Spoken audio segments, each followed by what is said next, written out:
recalling and take. Oh, you see the fish, the fish.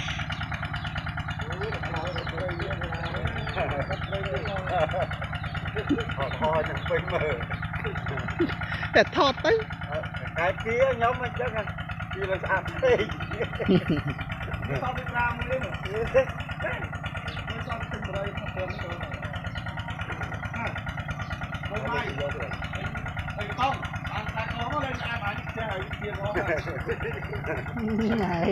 Này, cho phọc lại cây, chị chú cho phọc nó bạ rồi đấy à?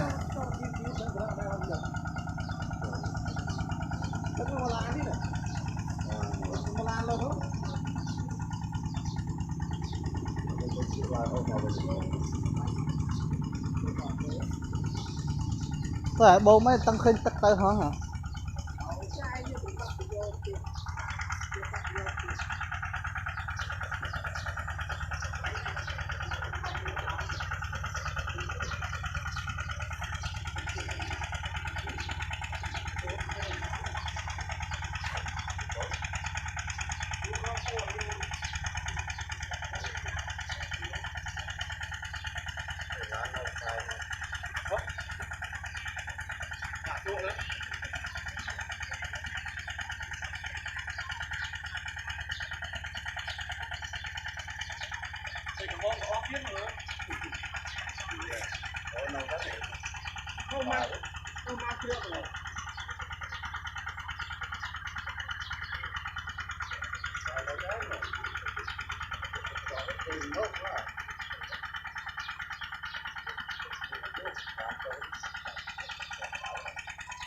Taste this though.